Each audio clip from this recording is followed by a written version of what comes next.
nolosha waxaan sabir lagu gaadhin ma jiro waxbarashadu sabir bay u baahantay shaqadu sabir bay u baahantay caruurta in la koriyaa sabir bay u baahan nolosha oo dhammi sabir bay u baahantay qof aan sabir lahayn nolosha waxba kama gaadho sida ogeed baa ilaahay nabigiisii maxamed calayhi salaatu wasalaam oo loogaya wuxuu dhib u soo maray diintan baa ilaahay la hadlay oo waxa la yidhi fasbir kamaa sabara ulul casmi min arrusul u sabir siday u sabreen rusushii go-aanka adag lahaa ulul casmiga kuwii ahaa siday u sabreen oo kale u sabir baa ilaahay yidhi oo walaa tastacjil lahum ha degdegin nabiyullaahi muusa tolkii ku lahaa qaala muusa liqowmi استعينوا بالله واصبروا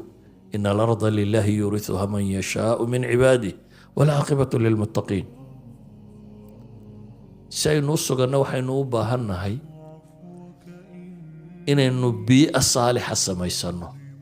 ومساجد يدلك إنه سغن مادنو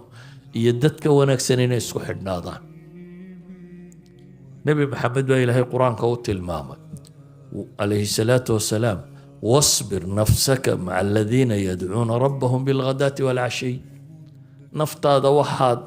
كصبر سيسا كحب سيداين إلا تشوكتو كو إلهي قلن هوري قلن دبابا عابدية إيش هو تاقن با إلهي يدي ولا تعد عيناك عنهم تريد زينة الحياة الدنيا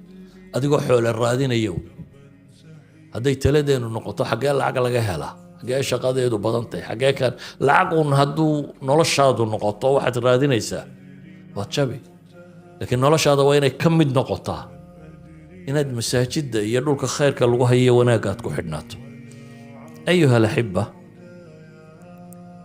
nusuusta qur-aanka iyo xadiidka ee baabkan tilmaamaya way badantay laakiin waxaan rabaa inaan idiin soo koobo waxaan ku soo koobayaa wuxuu yahay mushkilaadka khaarijiga ah ee environmentkaynu ku noolay uu keensanayo iyo mushkilaadkeenna daakhiliga ah ee diinyarideenna iyo dacfigeenna faqriga ah iyo tafaraaruqeenna uu keensanayo waxaba waxa daawo u ah innagoo ilaahay si dhaba ugu xidhanna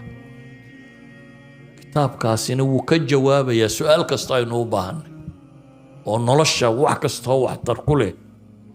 ilaahay baa kafaalo qaaday inuu inooga jawaabo jawaabtiisiina waynu haysanaa laakiin waxaynu u baahanay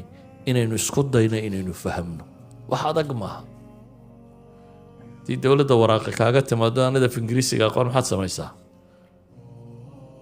qof waliba uu la cararaa hebel baa yaqaan buu yidhahdaa ayaa halkuu joogaa mid kaleo kaaga xarfaansanaya akhri waayo damba kaaga xidhan